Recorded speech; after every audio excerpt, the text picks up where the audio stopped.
जय माँ पीताम्बरा, जय माँ बगलामुखी, जय सद्गुरुदेव जी की।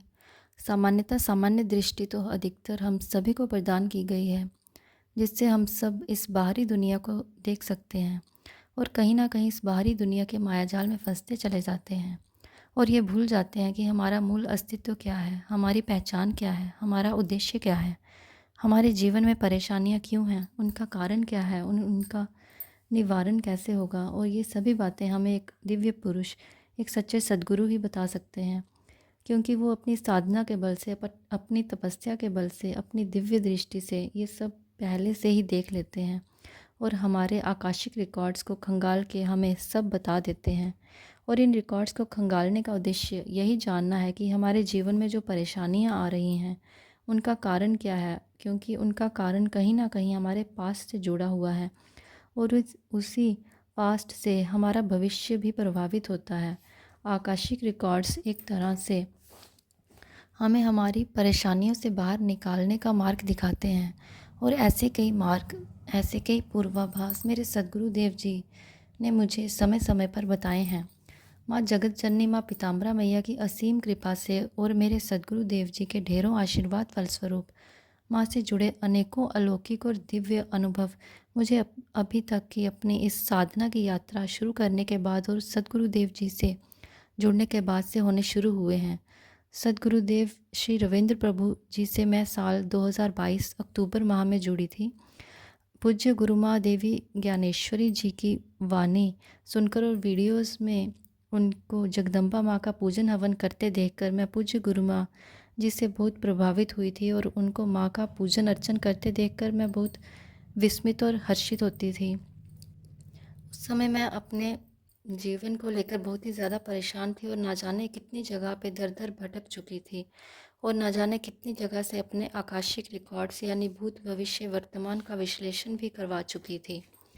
सबने कारण तो बताए पर समाधान कहीं नहीं मिला। इस टाइम तक पहुँचते पहुँचते मैं बहुत हताश और निराश हो गई थी, क्योंकि कारण तो सब बता रहे थे और अपने तरीके के सॉल्यूशंस भी दे रहे थे कि ऐसा करो तो सब ठीक हो जाएगा, वैसा करो तो सब ठीक हो जाएगा। पर उन उपायों से मेरी ज़िंदगी की प्रॉब्लम वैसी की वैसी बनी हुई थी। मुझे उस प्रॉब्लम का कोई हल होता हुआ नज़र नहीं आ रहा था। इसी बीच मैंने पूज्य गुरुमा और सद्गुरुदेव जी की वीडियोस यूट्यूब पे देखी, जो मैं अक्सर देखा करती थी, और एक आखिरी हिम्मत करते हुए मैंने सद्गुरु जी देव जी से संपर्क किया और माँ की कृपा से सद्गुरुदेव जी से अचानक से मेरा जुड़ना हुआ। सद्गुरुदेव जी ने बहुत ही अच्छे तरीके से मेरा सटीक कुंडली विश्लेषण किया और माँ जगदम्बा माँ पीताम्बरा मैया से जुड़ने और माँ की शरण में आने के लिए प्रेरित किया। सौभाग्यवश उस समय माता रानी माँ पीताम्बरा मैया जी की प्राण प्रतिष्ठा का कार्य चल रहा था और मुझे माँ जगदम्बा माँ आदिशक्ति माँ पीताम्बरा माता रानी जी के विग्रह के लिए सहयोग करने का अवसर प्राप्त हुआ।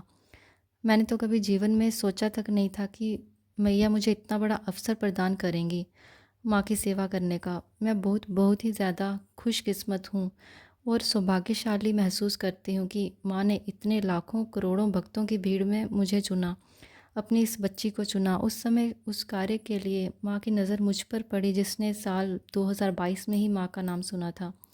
साल 2022 से पहले मुझे नहीं पता था कि माँ का एक कोई ऐसा भी कोई स्वरूप है जो माँ पीताम्बरा माँ बगलामुखी नाम से दुनिया भर में प्रसिद्ध है, जो 10 महाविद्याओं में से एक है। और मेरी जैसी बच्ची को, जिसको माँ के बारे में उसी साल पता चला और माँ ने इतने बड़े कार्य के लिए मुझ पे अपनी नज़र धराई और मुझे भी चुना, इसके लिए माँ को कोटि कोटि धन्यवाद, माँ को कोटि कोटि प्रणाम। मैया के मेरे जीवन में आने के बाद अनेकों अनुभव अभी तक मुझे हुए हैं, जिसमें से एक मैं सद्गुरुदेव जी की आज्ञा से आप सभी के साथ आज साझा करने जा रही हूँ, जो कि साल 2022 का ही है, जब सद्गुरुदेव जी से अचानक से मेरा जुड़ना हुआ। उसी के कुछ दिन बाद अक्टूबर 2022 में ही, दिवाली से लगभग 3 दिन पहले की बात है, जब मैं शाम को अपनी जॉब से वापस लौटी तो उसके बाद अचानक ही रात से मेरी तबीयत बिगड़नी शुरू हो गई। मेरा स्वास्थ्य 2 दिनों में ही इतना बिगड़ता चला गया कि अब मैं ना कुछ खा पा रही थी और ना ही पानी का एक घूंट भी पी पा रही थी। मुझे 3 दिन होने लगे थे, ना कुछ खाया ना कुछ पिया था मैंने, और पूरी पूरी रात मैं जागती थी। अजीब सी आवाज़ मेरे मुंह से लगातार निकलती जाती थी। ना दिन में सोना, ना रात में, ना खाना, ना पीना। बस एक जगह बैठकर कंपन से शरीर हिलाते हुए और मुंह से आवाज़ निकलती थी लगातार। मैं अपनी इस हालत को देखकर बहुत डर गई थी। ऐसा लग रहा था जैसे मौत मेरे सामने खड़ी है और मैं अब मर जाऊंगी, मुझे कोई बचा नहीं सकता। ना कोई दवाई लग रही थी और हालत में कुछ सुधार नहीं था। बस मन में यही आ रहा था कि मैं आखिरी सांसें गिन रही हूँ और मरने वाली हूँ। बस हर वक्त मौत का ख्याल था और कुछ ख्याल नहीं आया कि सदगुरुदेव जी से ही संपर्क करूँ। अभी मौत से जूझते हुए 3 दिन ही हुए थे कि सदगुरुदेव जी की ऐसी कृपा हुई कि उन्होंने मेरे बिना उन्हें कुछ बताए पूर्वाभास से ही मेरे बिगड़ते स्वास्थ्य को देख लिया और मुझे मैसेज करके उन्होंने सीधे मेरा हाल पूछा। और जैसे ही उन्होंने मेरा हाल पूछा, मैं फूट फूट कर रो पड़ी और मैंने उन्हें कहा कि मैं ठीक नहीं हूँ और मुझे लग रहा है मैं मर जाऊँगी। और मैं एक सच्चे सदगुरु जो हैं वो हमेशा आपकी फ़िक्र करते हैं, ये मैंने तब जाना। वो आपके माँ बाप से भी बढ़कर होते हैं। उन्हें सिर्फ हमारे जीवन की ही फ़िक्र नहीं होती, बल्कि इस आत्मा की प्रत्येक जीवन यात्रा की भी फ़िक्र होती है, जो हमें साधना मार्ग में निरंतर आगे बढ़ाते चले जाते हैं। मैं बहुत ज़्यादा सौभाग्यशाली हूँ कि मुझे मेरे सदगुरुदेव जी की परम कृपा और सानिध्य मिला।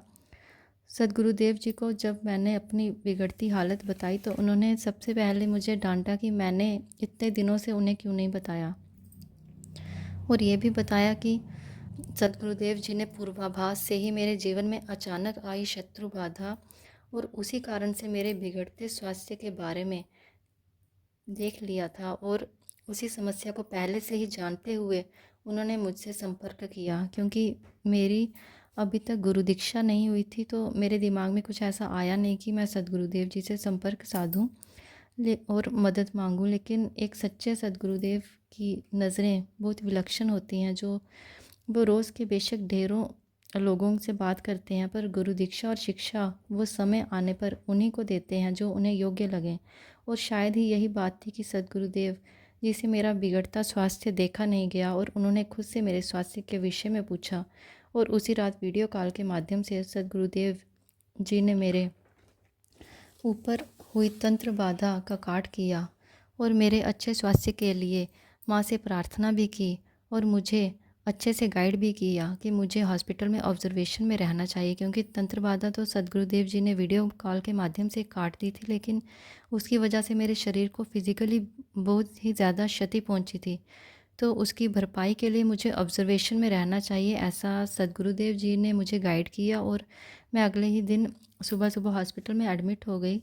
पूरा दिन मुझे एक ही साथ 2-3 ड्रिप्स लगातार चढ़ती रही। शाम तक मेरी हालत में काफ़ी सुधार हो गया था और अब मुझे दवाइयाँ भी असर दिखा रही थी, जो कि पहले कुछ असर नहीं कर रही थी। शाम को हम हॉस्पिटल से छुट्टी लेकर आ गए। हालांकि अभी भी मैं बीमार थी, पर अब काफ़ी मेरी कंडीशन में काफ़ी हद तक सुधार हो गया था। और कुछ ही दिनों में मैं सदगुरुदेव जी के आशीर्वाद से और उनके द्वारा मेरे लिए माँ से की गई प्रार्थना से मैं फिर से पहले की तरह स्वस्थ हो गई थी, हेल्दी स्ट्रांग हो गई थी। और साल 2023 में मुझे सदगुरुदेव जी से गुरु दीक्षा लेने का परम सौभाग्य प्राप्त हुआ और उन्हीं की कृपा से मैं साधना पथ पर अग्रसर हुई। और मेरी साधना के परिणाम स्वरूप इसी तंत्र बाधा को लेकर भी एक अनोखी घटना घटी, जो कि मैं आपको अगले पाठ में सदगुरुदेव जी की अनुमति से बताऊंगी। आप सभी माँ पर पूर्ण विश्वास रखते हुए भक्ति करते रहिएगा। जय माँ पीताम्बरा, जय माँ बगलामुखी, जय सदगुरुदेव जी की।